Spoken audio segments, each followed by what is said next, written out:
Hey everyone, welcome. How's it going? Sorry for being a couple minutes late, but we just wrapped up the Gamma report not too long ago, and I had to take care of some things, and here I am now.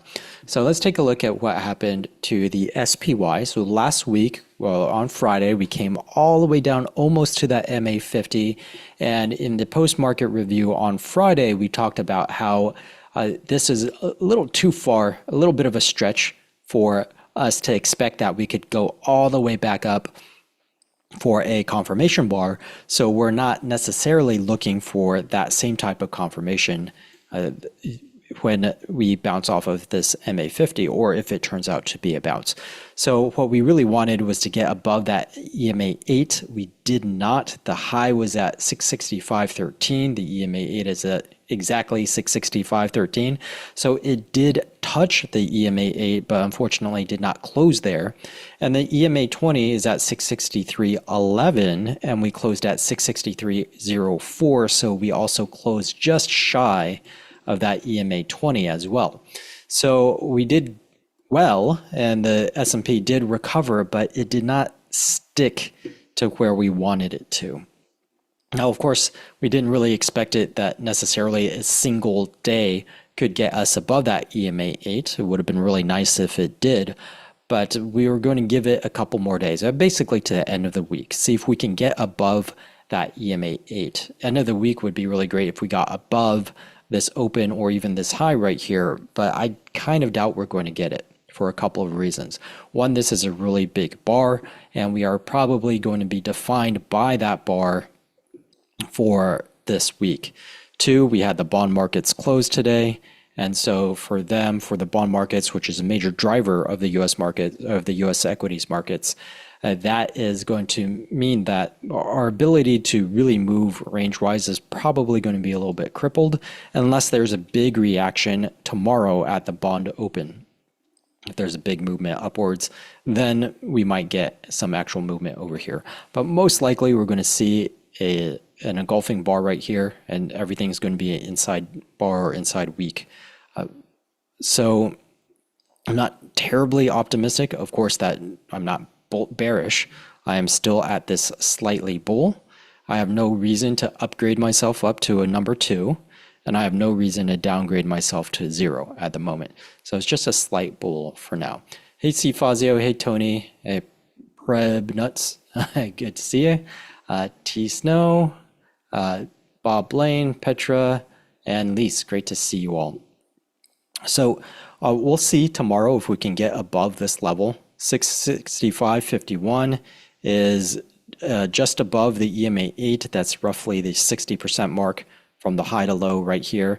So those are both different measures. So 50%, normally say above 50%, I would be comfortable with, but 60% a little bit more so. And since that EMA8 is right there, I use the 60% level. So that's what we're really looking for. We'll get a better clue with bonds opening up tomorrow, and with the and that'll give us a better estimate with the rate watch as well. So it's hard to really make a lot of commentary today because those bonds markets were closed, and so we really just want to see that price action in the SPY, see if we can get up there. Or at this point in time, I don't know if it's just going to bounce off of that EMA20 and come back down and try to retest that MA50. That's what Chris was talking about. He was looking at a little bit more like maybe this. If we get that, then I'm definitely going neutral once we get below that MA50. Then we're definitely waiting to see if we can bounce at the 90 or the 200. But right now, for now, at least not from what I'm seeing, it's not too high, it's not terribly likely. I'm still of the case that we're probably going to chop sideways. When we look at VIX, VIX did come down. It did come down all the way to 19, but it's still a little elevated. And it is looking sort of reminiscent of this right here, but still not quite the same situation. I would really be a lot more comfortable to see it down at 16 or 15. I don't know if we're going to get that this week because the market makers did lose a lot of money. They did get caught off guard over here. I mean, who could predict, who would know that Trump would suddenly tweet something and threaten huge tariffs. And then, of course, today or yesterday, back off on it. So this is still elevated. They lost money here. They're probably going to keep that IV elevated for a little bit. Number one, because of uncertainty, and number two, to recoup some of the losses that they had over here. So that's probably going to happen for a couple more days. As long as that volatility is elevated, we do need to be careful, especially in options positions. Everything's going to be priced higher. And so you need that big move if we're going to make money on a single options position. So you want to be aware of that as you're trading your options. Excuse me for a moment.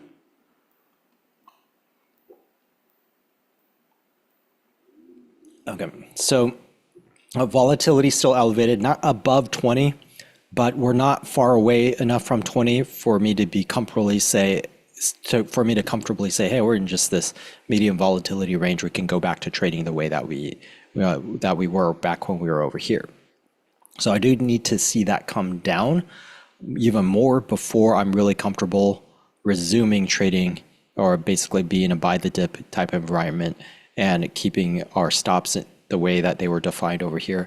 Right now, I'm still trading with no stops and with volatility elevated with smaller allocations. So if normally my portfolio is, hey, I'm doing 10% per allocation, right now I'm only doing 7.5% or maybe even 5% per allocation, just because we're in a different volatility regime. So that elevated volatility means that I have elevated risk, but it also means I can hit price targets a lot more easily. So I might say, for example, if I was trading VIX and my price target was at 20 and a half, we would have hit that today and then backed off from it, but I could have taken profits immediately when we hit that 20.50. And then tomorrow we might hit it again and just come right back down.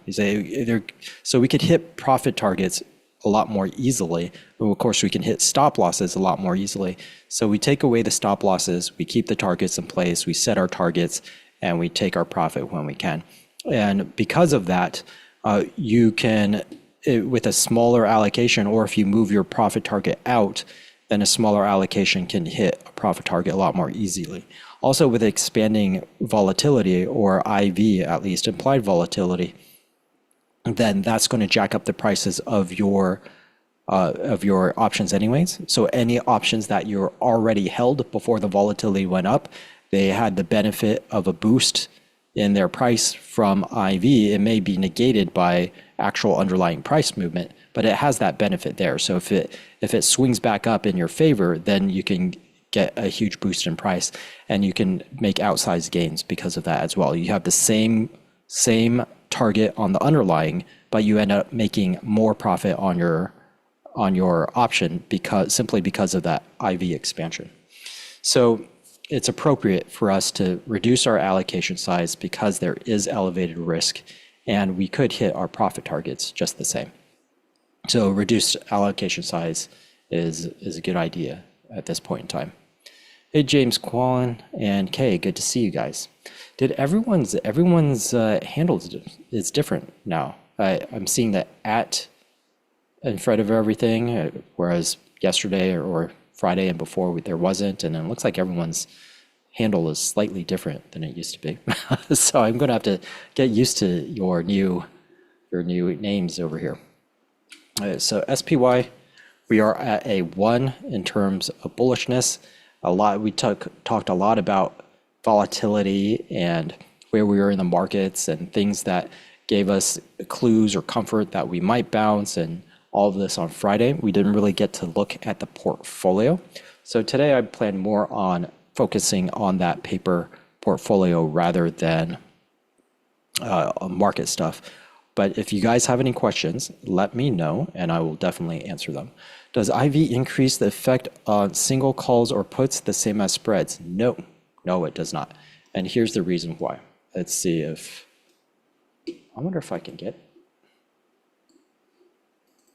if I go over here, and no, there's no on demand here. I need to go to the regular accounts. Okay, so let's take a look at SPY November 21st. And let's just do like 663 now versus on Friday. Okay, so over here, if I add an implied volatility column,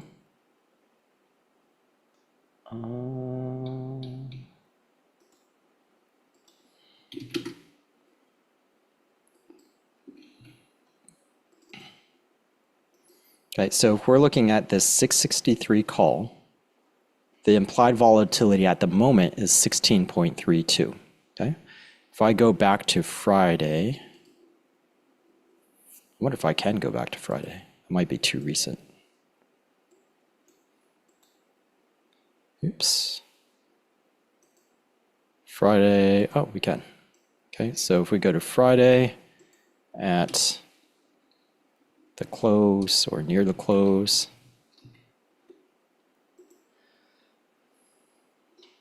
it's still loading, but we'll look at that 663. Remember, it was 16.32. I should have looked at it too. Anyways, we'll do it this way first. But that's a good question. And it's definitely, you need to know that distinction. Okay, so if I go over here and I go to 663 as of 10 minutes before the close on Friday, the implied volatility here was 16.58. It's probably, maybe I should go in the morning before everything moved. So let's go to 650. Yeah, 650. Hey, Kevin, good to see you. That's still loading. Okay. So just need that to load.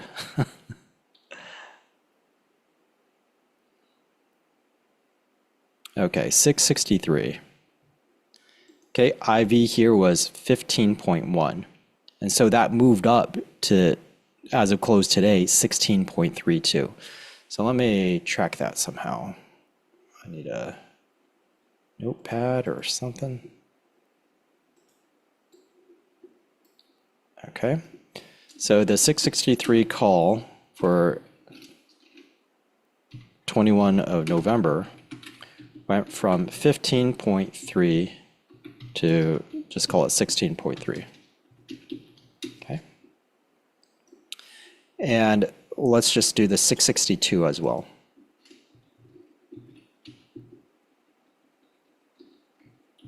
And that went from 15.25 to, well, we'll have to record it a little later. And then now I'm going to do the vertical, okay? So if I do the implied volatility of the vertical, if we do vertical, 662, 663, that's this right here. That implied volatility, they're calling it 15.18, okay? Vertical, 15.18. That doesn't seem right to me, but we'll see how this works out. I don't know if they do the math for that when you do the spread, but in any case, we'll see what happens. If not, then we'll do it together. Be kind of a pain in the butt. We'll do it together. Okay, so we'll go back to single, and that 662. Okay, is now at 16.5. Okay. Okay, and the vertical now is, let's see what they say.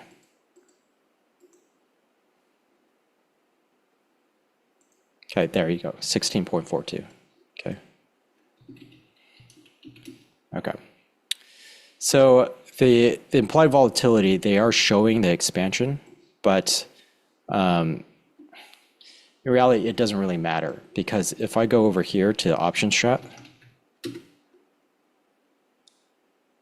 if I did that same bull call spread,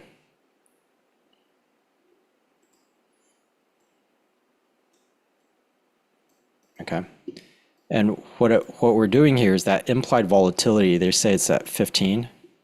You see, if I move this, like how many percent, basically our implied volatility moved 1%, right? So let me redo this, refresh this. It's at 15.5, that according to option strat, which is more of what I expected. I don't know why Thinkorswim said it was at 16.42. But if I go up to 16.5, I go up 1%.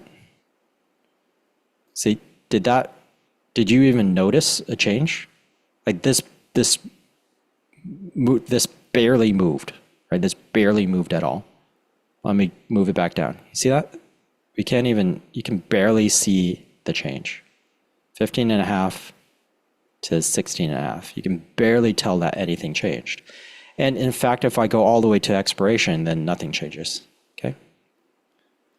So it does not affect a vertical nearly as much. And the reason why is because you're buying and selling. And you're buying and selling very similar volatilities. You see that 15.3 versus 15.25, 16.5 versus 16.5. You're buying and selling a very, very, very similar implied volatilities. Yeah, the difference is bigger now that the volatility is expanded, but that's the only difference that you're getting. So since you're both buying and selling the implied volatility, the change in that volatility isn't really going to affect it all that much. But if you had a single, like if I get rid of this, okay, and I change that implied volatility, you can really see. So if I go from 15.5 to 16.5, oops, it still doesn't look like I have to go not at expiration. There we go. 15.5. Okay, so you can see my break-even point, at least, you can see moving quite a bit. Okay, you see that? So it has a much larger amplified effect on a single option, and it gets dampened by the fact that you're buying and selling very similar implied volatilities if you're going into vertical. If I did one that was 10 apart, then I'd be doing dissimilar implied volatilities now, and then that effect would be big again. Okay, but since generally you're not doing 10 wide spreads on the SPY, you might be on SPX, but not on SPY. The effect of the change in implied volatility is not going to affect your vertical too much. So that's what it means to you have a natural hedge when you're buying and selling at the same time. Does that make sense? Is there any correlation between open interest on the options change and MMGE?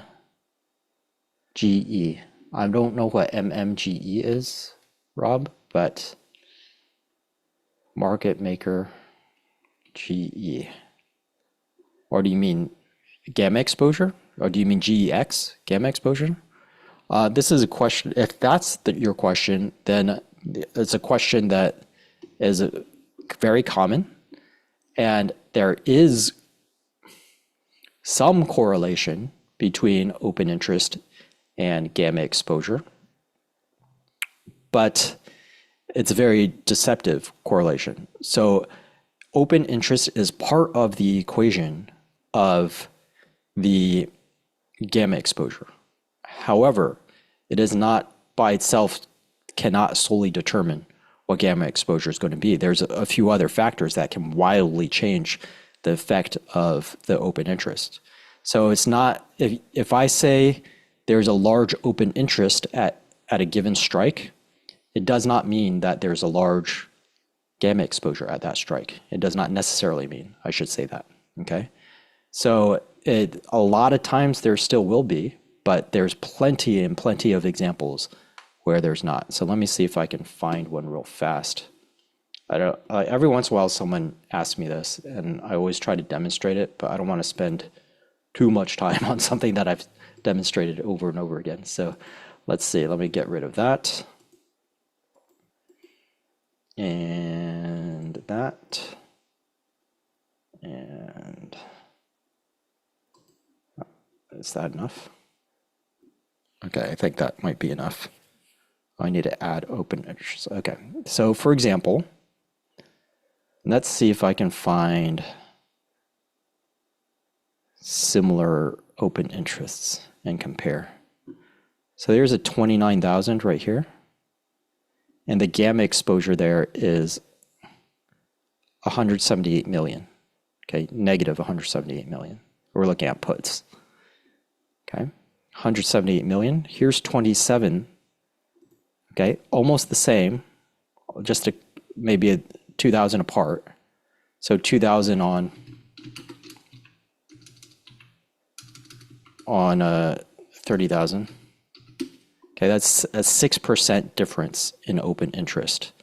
But look at the gamma exposure, 178.5 million versus 106 or 107 million. Okay, so 106 divided by 178.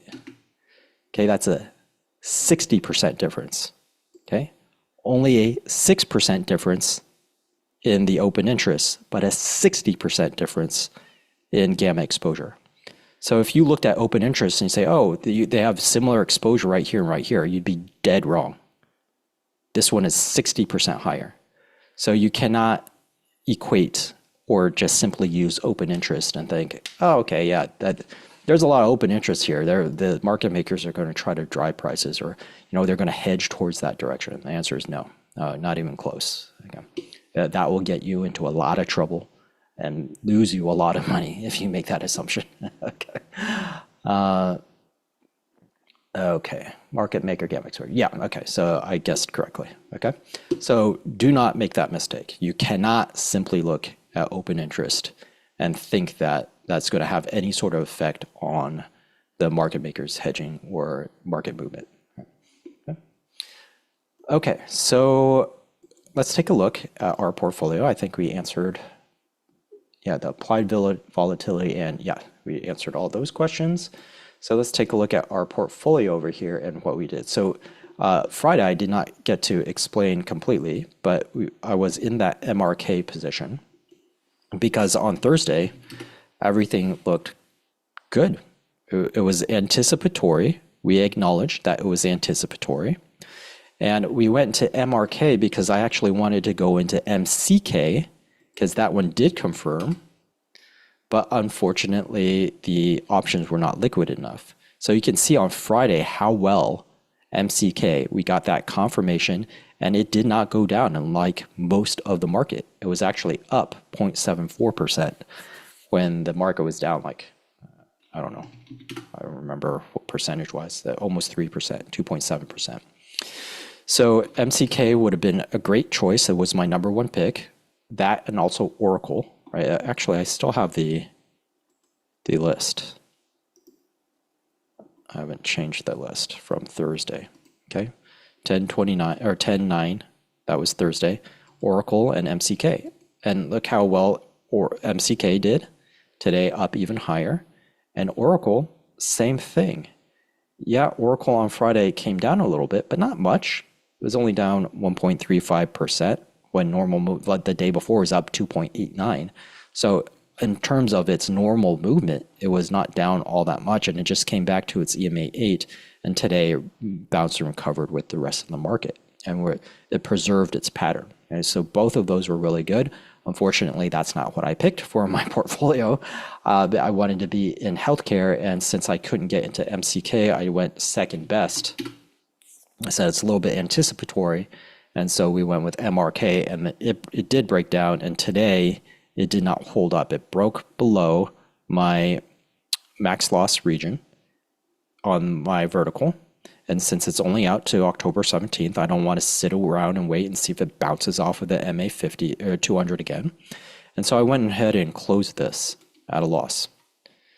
So that was between the morning payout program loss on Friday because of the Trump news and the MRK loss, that brought us down to probably around 47.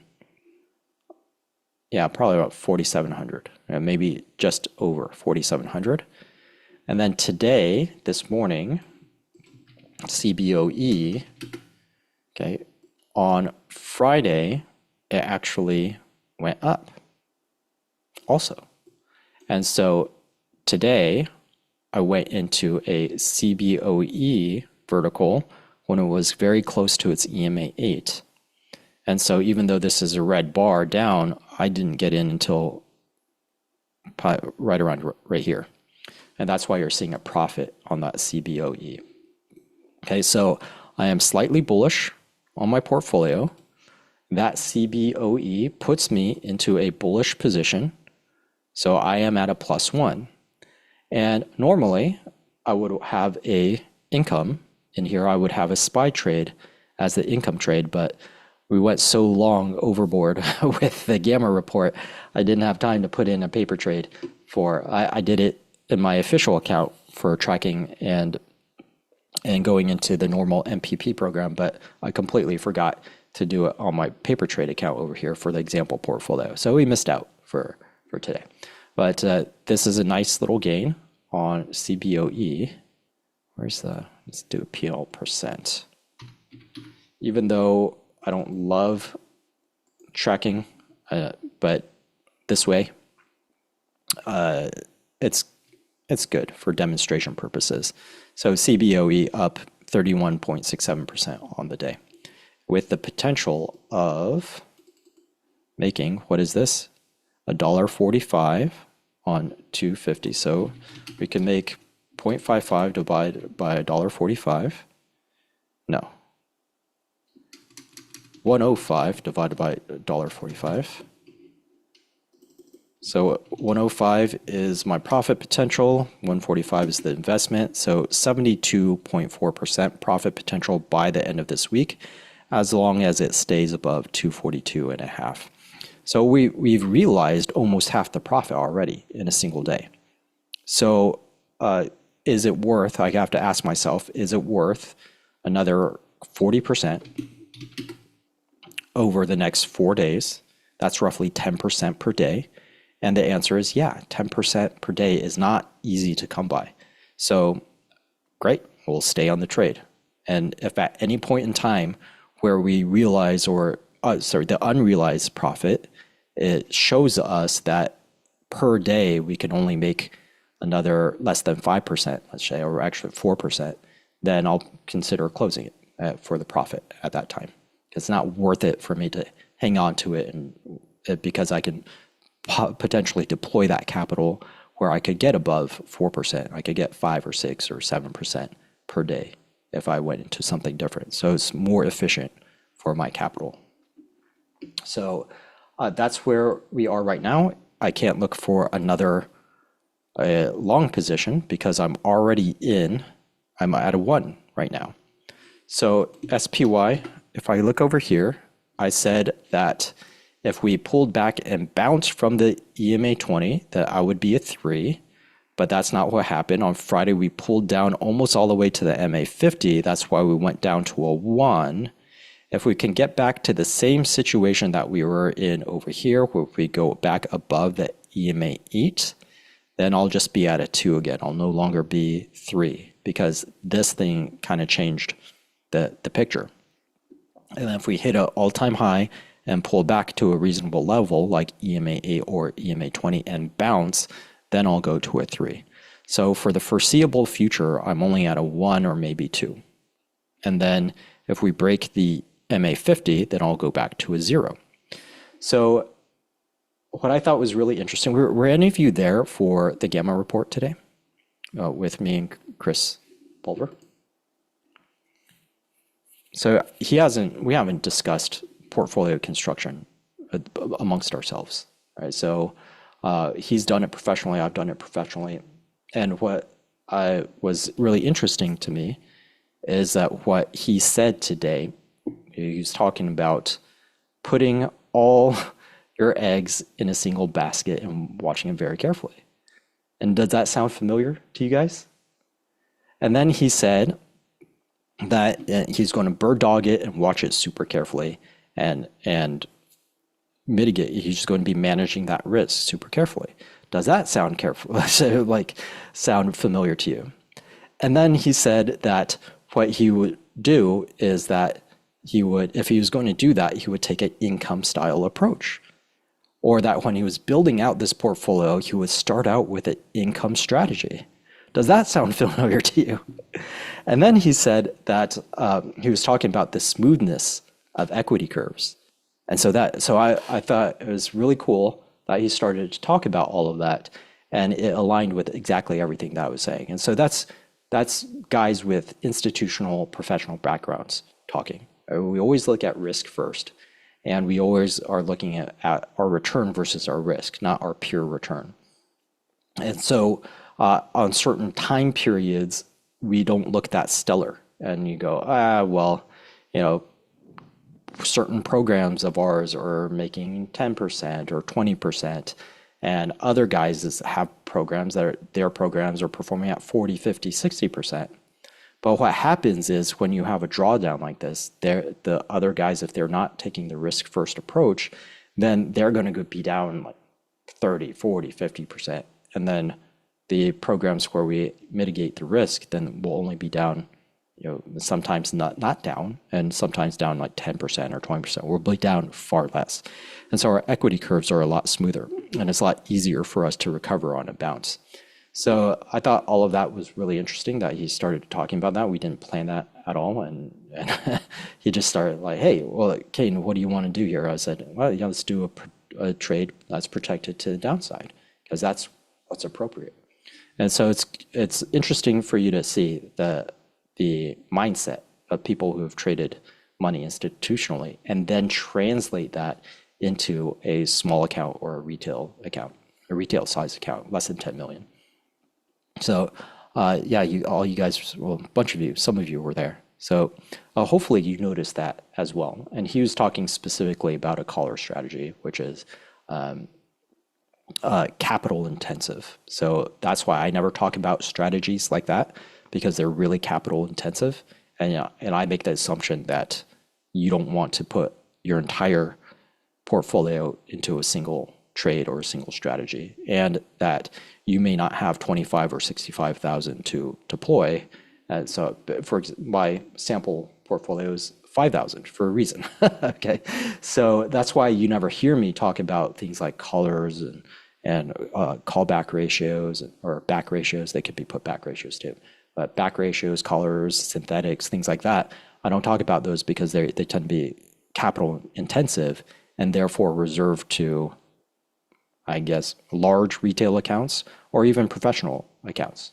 So those would be appropriate even if you wanted to deploy 10 or 20 or 50 million at a time into a trade. Those types of trades on indices at least could still work out really well for you. So on this portfolio, you won't see me doing anything like that. I'm going to stick to single calls and puts, verticals, calendars, diagonals, and maybe butterflies and iron condors. So that's all you'll ever see me trade over here.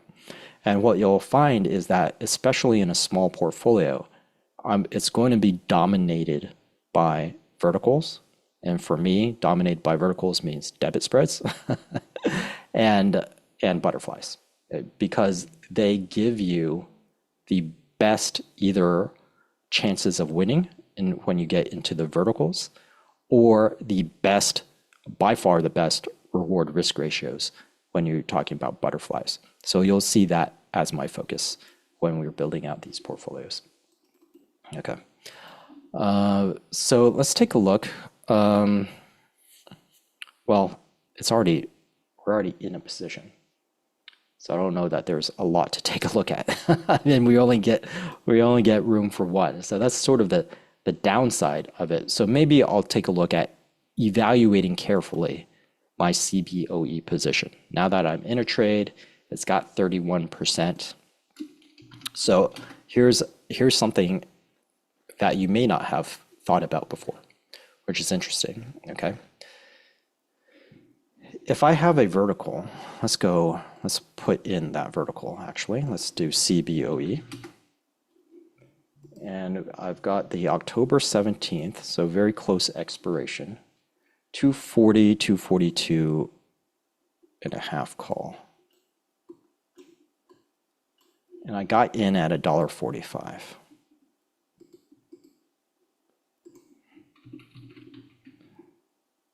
Oops, there should only be one.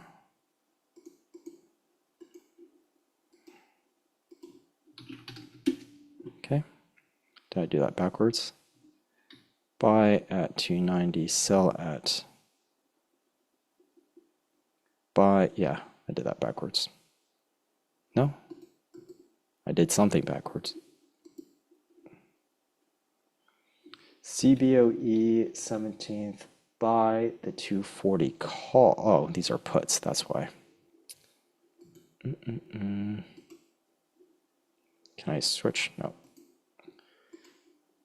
Build bull call spread.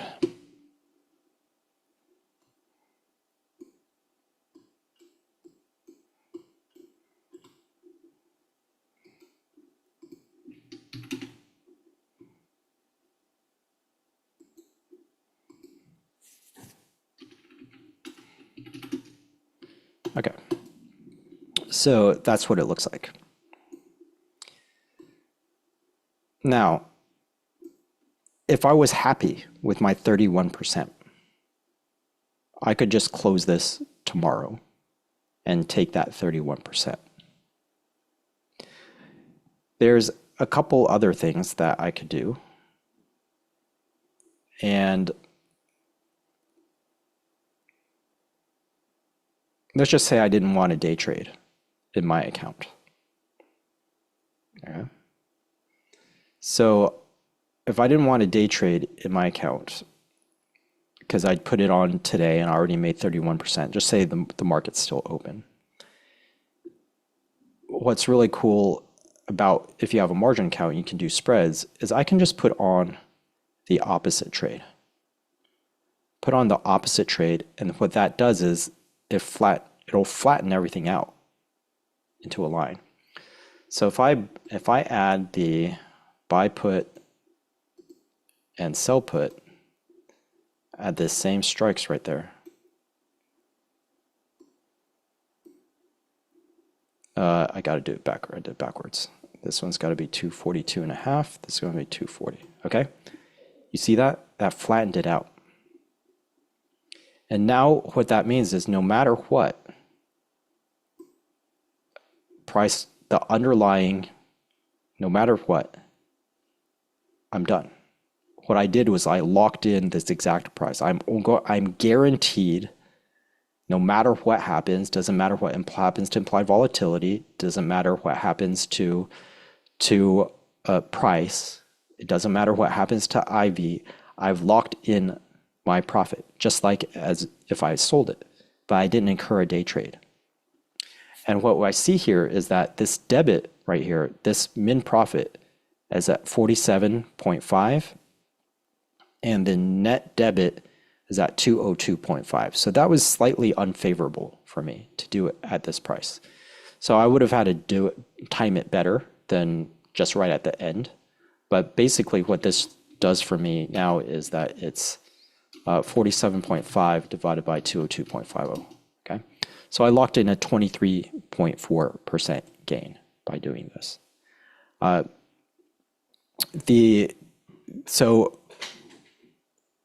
And of course I put in a little bit more capital. So I locked up a little bit more capital, but it's only up until Friday and I get that guarantee gain back. Now, normally you're not going to see such a sharp difference. It's not going to cost me 6% of profit in order to flatten this out. It might cost me like 1%, in which case it could be worth it to avoid a day trade on the pattern day trade rule. If I've already done 3 day trades and I go, oh my God, I want to lock in this profit, but I can't, then what are you going to do? I'm going to take risk overnight that I might have less profit or I might go into not profitable anymore. I can just do this trade and then lock in that profit, hold everything to expiration, and I don't have to worry about anything. Okay. Did you put on your CBOE trade in any of your programs, or when was this trade taken or discussed? I did not. I took this specifically for the portfolio. And I did not alert any of my services because it was actually taken off of a Maverick. Was it Maverick or Quantex? Well, Maverick and Quantex often give the same entries, so I guess it doesn't really matter. But CBOE, yeah, CBOE. So basically, I took the trade when it was very close to that EMA8, as I told you guys before. And so we're getting a Maverick signal on it, and it was pulled all the way back. So I took an anticipatory chance that I was going to bounce off of that EMA8. I did not confirm it. Okay, so that's why. So it was Maverick. It wasn't QuantX would have given me a confirmation. So I did this purely off of Maverick, and then I did not alert anyone to it. I did not take it officially in QuantX, number one, because it didn't confirm. But even if it had confirmed, I would not have taken it because CBOE is kind of illiquid. All right. So I was considering overriding, like human overriding the QuantX algorithm. But if I go out to CBOE, you see that the bid-ask spreads are too big. Plus, it's really expensive. So even if I did a vertical, then the bid-ask spread is too much. And then also the QuantX isn't designed with verticals, right? I promise single calls and single puts. So it was not appropriate for QuantX, and therefore I didn't alert anyone to it. I just took it in this example portfolio, and I worked it. Right? So when I tried to get into the trade, they were asking $1.65 for the trade, and I worked it, and I got here it says $1.50. In real life, in my own personal portfolio, I got it at $1.45. But with the simulation, it allowed me in at $1.50. Okay, so it took a little bit more skill, a little bit more, knowledge, and took actually working the trade, and also it was not confirmed, and it's a little bit too illiquid for me to actually issue it as a official trade, and so I didn't tell anyone about it. So you didn't miss out, and it's not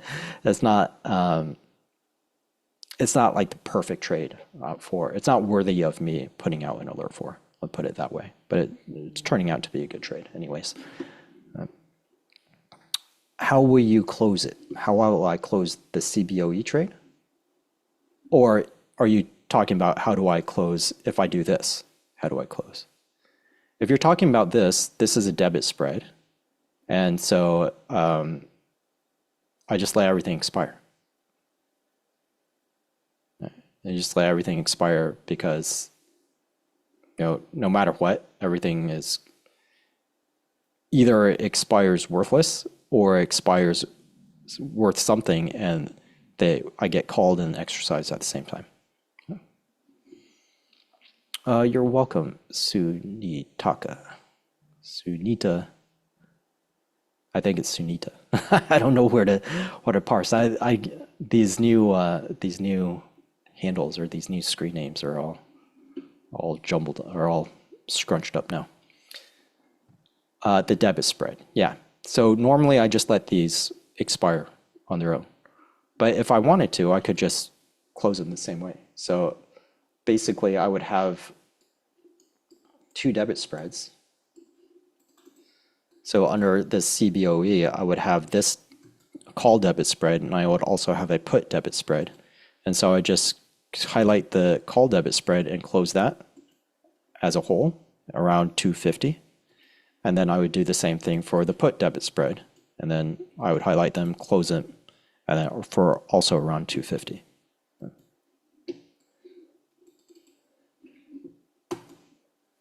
Unless, of course, they're not worth, if they were at a price that was lower, it wouldn't matter. So like if I could only get 0 for one of them, I'd get full profit on the other one. And so it would balance out. It wouldn't really matter. Just whatever the market price is at that time. But normally I just let them expire. It saves me the headache.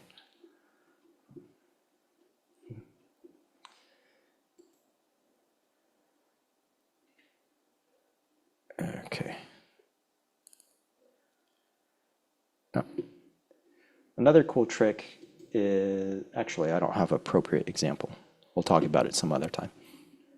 Okay. Any other questions? anything else you want me to look at? Or we have another 10 minutes or so if we want to talk about more stuff. But in terms of the portfolio, it's just not appropriate for me to look at another long. I guess I could see if there's a short and then I could add another long. But right now in this, yeah, you could add a short in this environment. Let's see. Let's go and look at the bottom performers.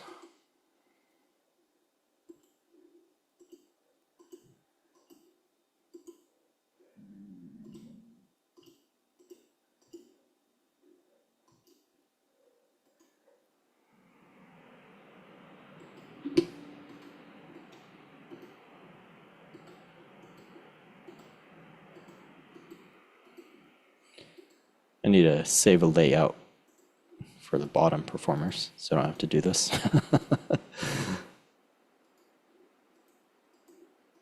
Okay. XLP, PPH, PBJ, XLV, KIE, wood, lit, XHP, completely different. XHP, boat, PEJ. Okay, so far, home builders and shipping. Home builder shipping. Yeah, XLP is not looking all that great either. And PBJ. Let's look at XLP.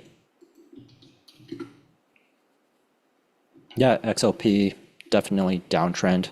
Consolidating for a while though, but most likely to resolve into the downside. So if we look at things that are weak, this again. Let's see, browser, switch browsers.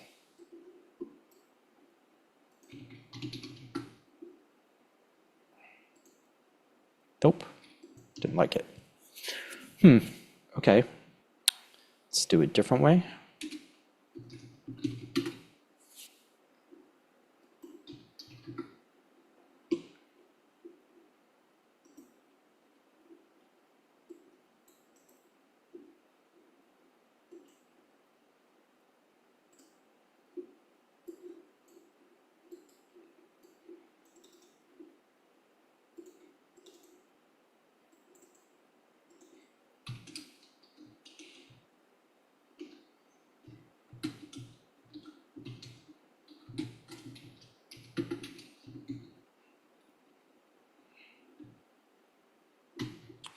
Okay, and then we'll go over here and create a XLP list.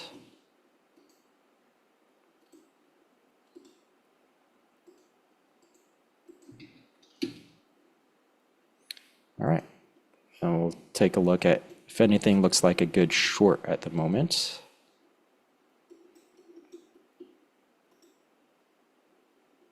MKC looks good.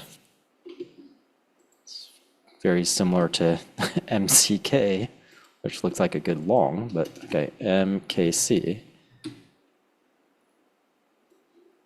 And let's see. On the browser warning, you'll click advance. I tried that last week and it didn't. Now it's loading. But in any case, I'm doing it this way. With GEX, is either SPY or SPX more reliable in general? It flips back and forth. I like SPY more. So if I have both and they both look good, I'll go with SPY. Or if they're disagreeing, I'm more likely to use SPY than SPX, but it just depends completely on context. You'll see if you go through the Telegram channel, you'll see some days I look at SPY and some days I'll look at SPX. Today it was completely SPY. But if they're similar, well, they're similar, who cares? They're confirming each other. But if I'm not too sure which one to go with, I'll go with SPY because that's actually a traded instrument, whereas index is not. I mean, you get options on it, which is obviously why you get GEX on it, but you don't get any trading of the underlying. So it's a little less reliable in my eye. Some people say that's more reliable because it's not a traded instrument, and so you get the pure value. But the pure value is a mathematical equation. So who cares about that in trading? You want to see the trading. You want to see everyone's feelings and sentiments. And so I'd rather go with a SPY if I'm ever in doubt as to which one to use.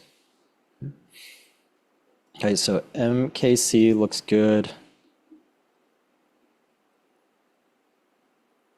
That one moved a lot today. Conagra Foods looks good. Maybe a little overdone, but we'll see. HRL looks good. CPB looks good. I guess we started in the middle of the list, huh? Okay, that really moved.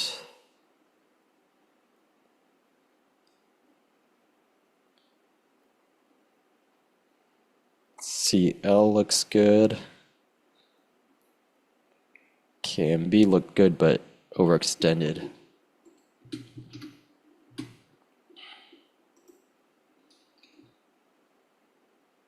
KView looks pretty good, but has earnings coming up. GIS looks good.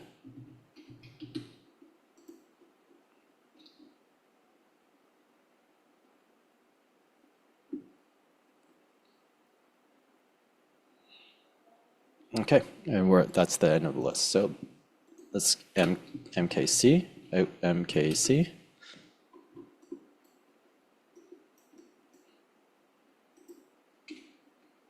Yeah, looking very good. CAG, it's very similar. HRL, I guess would prefer it to be closer to the moving average, so I'll remove that one. CPB, same thing here. CL, same thing for CL. And then GIS. Same thing for GIS. So MKC or CAG.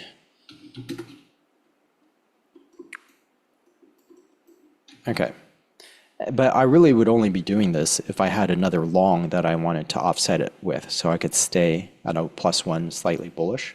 But I'm just doing this for demonstration. If I had another long that I really wanted, like I'm super excited, so excited about it, I have to find a short to balance it against so I could have it in my portfolio, then these are the shorts. So you might notice that I'm not necessarily super excited about putting on a short, but the short is only there so I can put on the long that I am super excited about, okay?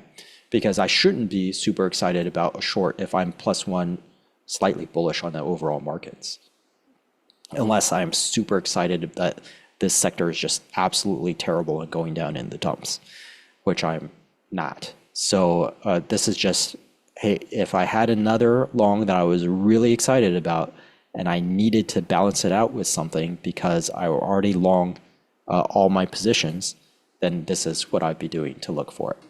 So MKC and CAG, both looking very good. So I'm indifferent. And so it'd come down to the options,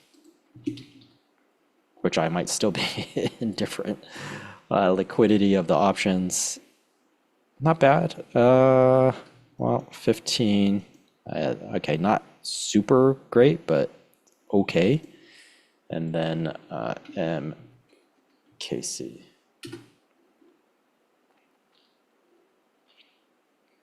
Also not excellent. Yeah, so I'd be indifferent to the two. So then it'd be price, right? So whichever price fits better into my portfolio. Okay, so I just wanted to run through that so you guys would see. Okay. All right. So that's going to be it for today. If there's no questions, yeah, and don't. I'm not saying go short these. Okay, just that's for the purposes of the exercise. You know, if I had something I was really excited about, I would balance it out with one of these. Okay. Okay, I'm not seeing any questions, so we'll leave it there. Overall, SPY, we really want to see what happens tomorrow. It's going to be critical. We get bonds back. We'll see if we get back above the EMA 20 and EMA 8. And if not, do we come back down to the MA 50 or do we just chop sideways in this inside bar? Right. All right, what do you look for liquid? I look at the bid-ask spread. Okay, so over here in these puts, the MKC at the 70 strike, that's the best one right there. It's only 20 cents apart. So basically, this is the only one I would be open to trading if I was going to go into MKC. And then over here, do I even, what's the delta over there?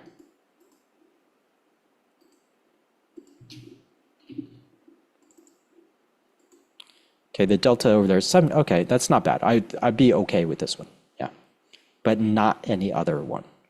And then if I look at, and why? Because that 20 cents is reasonably tight for the price. If I take 20 cents divided by $5 and call it 30 cents, the mid price right here, it's under 5%. Okay, so 0.2 divided by 5.3. Okay, it's 3.77%. It's okay. It's not excellent, but it's not bad, right? 10% it'd be my absolute maximum, but that's only if the option is priced above $5. So if it's for example, if it's 50 cents, I'm not going to. Oh, I am going to expect a 5-cent ride. So anything under $5, I'm looking for a 5 cent to 15-cent bid-ask spread. And if I look over here at, what was the other one? Okay, Conagra. Okay, so here 15-cent spread on a roughly a dollar, call it $1.40. So that's right 10%, right? That's right at my edge. And then over here, this is 30 cents apart. That's over 10%. So I'm not too inclined to put on this one. This is 10 cents apart. That's not bad. 5 cents apart, not bad. At under $5, or especially under $1 or $2, then 5 to 10 cents is what I'm looking for normally. Okay. But that pushes me into deltas I don't want to be in. 63, I prefer to be in the 73, but that's border. It's a little too illiquid. So if I did Conagra, I'd be forced into a delta that is a little too low for what I was looking for. Yeah. Okay. Do you look for at least 70 delta? No, I look generally between 40 and 70 or 75 delta. And just depends on what I'm looking for. Am I looking for a quick move? Then I can go more towards that 40 delta. If I'm looking for 1 or 2 weeks and it's just going to slow and steady get to where I want to be, then I'm going to be more towards that 70, 75 delta. Okay. And then if it's something in between, then I'm okay with like a 50 delta or 60 delta. Okay. All right, guys. That's going to be it for today. Have a wonderful rest of your day, and I will see you guys tomorrow.